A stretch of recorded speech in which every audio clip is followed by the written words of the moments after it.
Olá, eu sou Almeida Neto e esse é o coordenador do PROCON Assembleia aqui em Minas Gerais, Dr. Marcelo Barbosa. Eu vou conversar com ele sobre a situação financeira crítica da maioria da população brasileira que está com a corda no pescoço, né, doutor Marcelo? Exatamente. Nós temos aí, nos últimos anos, uma preocupação muito grande com o subendividamento.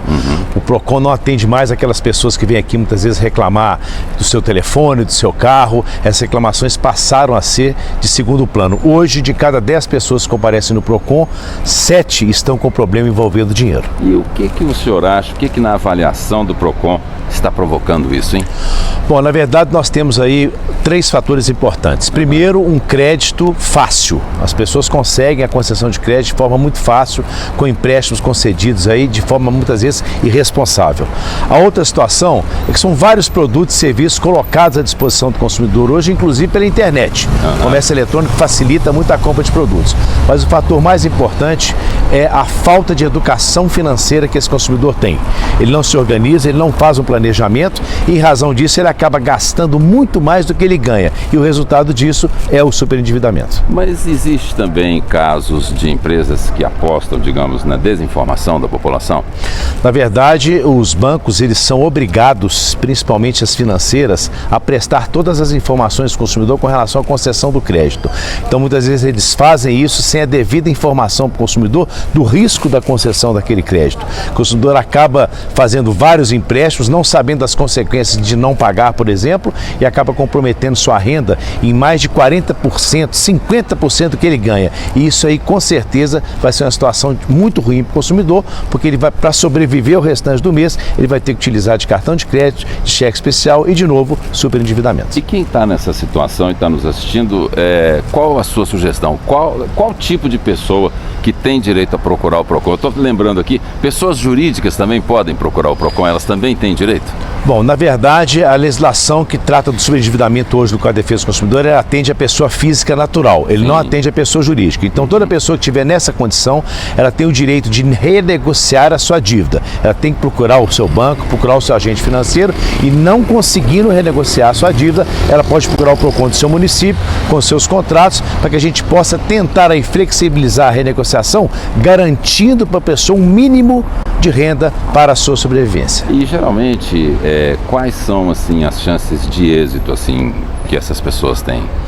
Olha, os bancos hoje eles têm que observar a capacidade econômica de um consumidor de honrar com a dívida. Então, isso tem que ser feita uma planilha, cada caso é um caso. Como eu disse, os consumidores têm que ter reservado pelo menos 30% a 40% do seu rendimento para poder sobreviver. Se ele tem essa condição, o restante certamente será renegociado pelo banco. Agora, o que não pode é o banco invadir um valor de renda do consumidor que inviabilize a sua sobrevivência. Então, cada caso tem que ser estudado isoladamente, com a possibilidade de renegociação. E o senhor lembra algum caso assim que mais te marcou nesse tempo todo, PROCON? Nós tivemos 2 casos, que na verdade são vários casos recentes, de pessoas procurando o PROCON para negociar contas de água e luz. Isso não acontecia, as pessoas procuravam o PROCON para renegociar os seus empréstimos, cartão de crédito. Então isso nos deixou extremamente preocupados, que são serviços essenciais, e as pessoas estão negociando serviços essenciais como água e luz. E a outra é de um cidadão que nos procurou, aposentado e pensionista. Quando ele chega aqui, nós vemos que o comprometimento de renda está na casa de 90% do que ele ganha. Ou seja, resta menos de R$100 para ele passar o resto do mês. Isso é extremamente preocupante. Mas em casos assim, por exemplo, como dessa pessoa que comprometeu mais de 90% da renda, ela já tem, digamos, um direito meio que garantido só por causa disso, ou ela também tem responsabilidades nisso? Na verdade, ela tem esse direito garantido da renegociação da dívida, porque ela tem que continuar vivendo, né? E com esse valor de R$100 ela não consegue viver. Então ela deve trazer todos esses dados, todos os seus gastos, ela vai ter uma possibilidade de ter educação financeira, conhecer isso e, lembrando, comprometer-se para pagar as suas dívidas. A partir do momento que ela faz essa negociação, ela tem que ter um comprometimento de, nos próximos 5 anos, está previsto na legislação, de não fazer novas dívidas. Então isso tudo é um trabalho que é feito hoje pelo PROCON Estadual de Minas Gerais, através do NEACON, que é um núcleo de atendimento ao consumidor superendividado. O consumidor que tiver essa situação, ele deve procurar o PROCON estadual de Minas e ali apresentar a sua situação de endividamento para ele poder pelo menos viver com dignidade. Eu estou pensando numa outra coisa aqui, desculpe, mas eu tenho que te perguntar, aproveitar que eu estou aqui com quem entende. É ou não é, gente? É o seguinte, já vai deixando aí seu like, seus comentários, avaliando o canal, de repente se inscreve no canal se você achar que merece. É o seguinte, doutor Marcelo, as empresas que concedem esses empréstimos, elas também não têm, digamos, um dever, um dever de pesquisar para quem elas estão concedendo o empréstimo, se a pessoa já está dentro do limite da capacidade de endividamento? A sua pergunta é extremamente importante e foi respondida com a mudança do Código de Defesa do Consumidor. A nova legislação trouxe duas obrigações para quem concede crédito. O primeiro é a obrigação de analisar a capacidade econômica e financeira de quem está pedindo o empréstimo.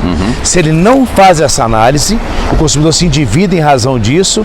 Existem situações extremas aí que o consumidor fica livre dessa dívida, livre dos juros dessa dívida, porque quem concedeu o crédito não observou se ele conseguiria pagar para o banco. Mas outra situação é o dever de aconselhamento. O banco tem que aconselhar o consumidor com relação à concessão de crédito. É essa carteira de crédito? Não é essa? Não faça agora, procure juros menores. Então, aconselhamento e verificação da capacidade econômica do consumidor são deveres previstos no Código de Defesa. Agora, é muito comum acontecer isso, de empresas excederem, não observarem essas, digamos, exigências e aí quem reclamou ganhar a causa? Antes da mudança do Código de Defesa do Consumidor que aconteceu em 2021, isso era extremamente comum. Hoje, percebendo que o banco concedeu o crédito sem essa análise prévia, sem dúvida nenhuma a justiça vai dar guarida para o consumidor. Maravilha. Para a gente finalizar, só para deixar bem claro, existe algum caso que pessoas jurídicas também têm direito de acionar o PROCON? Porque eu fico pensando que hoje em dia muita gente é MEI, né? Microempresário. Bom, na verdade, nós temos que lembrar o seguinte, o microempresário, ele pode ser recebido pelo PROCON para as relações de consumo que não sejam empréstimos. Essa mudança da garantia da negociação em razão do endividamento foi garantida para as pessoas físicas. Agora, uma pessoa jurídica que teve um problema de relação de consumo, que não seja da área financeira, certamente ela poderá procurar o PROCON. Que bacana. Doutor Marcelo, eu espero contar com essa sua atenção aí em outros momentos, em outras situações. Muito obrigado. Obrigado também ao Fernando, que é o seu assessor de imprensa. E ó, fica aí então a dica, né? Disciplina e tudo, e qualquer coisa procura o PROCON, inclusive digitalmente, né, doutor Marcelo? Exatamente, o PROCON Assembleia, ele recebe o consumidor de duas formas. Você pode fazer a sua pergunta pelo nosso e-mail, que é o consultas.procon@almg.gov.br, ou agendar o seu atendimento presencial pelo site www.almg.gov.br. Você vai lá na aba de serviço e clica no PROCON e faz o seu agendamento. Maravilha. Muito obrigado, então. Eu agradeço. Valeu, gente. Até o próximo vídeo. Valeu.